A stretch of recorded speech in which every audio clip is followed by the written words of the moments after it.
Number 27 رسول کے چاہنے سے کچھ نہیں ہوتا۔ حوالہ کتاب تقویۃ الایمان صفحہ 56۔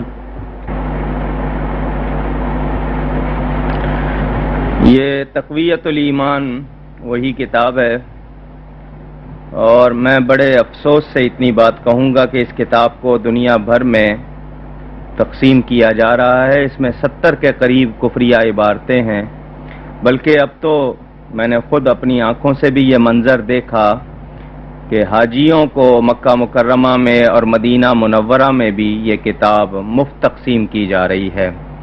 ابھی اس کے کچھ حوالے اس سے پہلے سن چکے، اور اب یہ حوالہ یہ لکھتے ہیں کہ رسول کے چاہنے سے کچھ نہیں ہوتا۔ یہ صاف لفظ لکھا ہوا ہے صفحہ نمبر 56 پہ، یہ دیکھ لیں کہ رسول کے چاہنے سے کچھ نہیں ہوتا۔ اندازہ کیجئے حضور صلی اللہ علیہ وسلم اللہ کی مخلوق میں جو درجہ رکھتے ہیں، اللہ تعالیٰ اپنے حبیب کا کس قدر خیال رکھتا ہے۔ یہاں یہ لوگ یہ صاف کہہ رہے ہیں کہ رسول کے چاہنے سے کچھ نہیں ہوتا، یعنی حضور صلی اللہ علیہ وسلم اگر اللہ سے چاہیں تو کچھ نہ ہو، یہ بات کوئی ایمان والا تو نہیں مان سکتا، لیکن انہوں نے صاف طور پر لکھا ہے یہ کہ رسول کے چاہنے سے کچھ نہیں ہوتا، یہ تقویۃ الایمان میں۔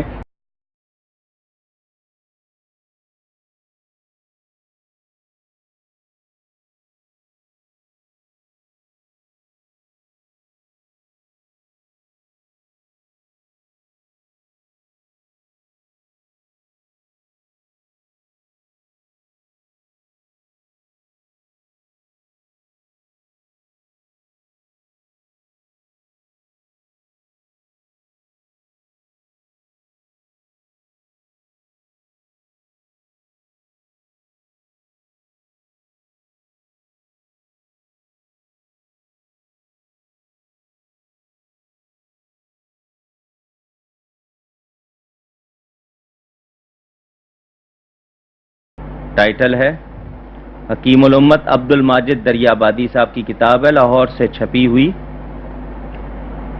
اس کے صفحہ 47 پر وہ لکھتے ہیں اللہ نے وہی چاہا جو اس کے ایک مقبول بندے نے چاہا تھا۔ یہ تھانوی صاحب کے بارے میں دریابادی صاحب نے لکھی ہے کہ اللہ نے وہی چاہا جو اس کے ایک مقبول بندے نے چاہا تھا، اور وہاں وہ لکھ رہے ہیں تقویۃ الایمان والے کہ رسول کے چاہنے سے کچھ نہیں ہوتا۔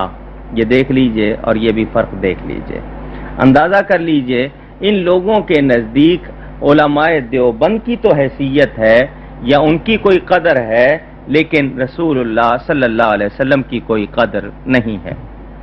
اگلا حوالہ جی۔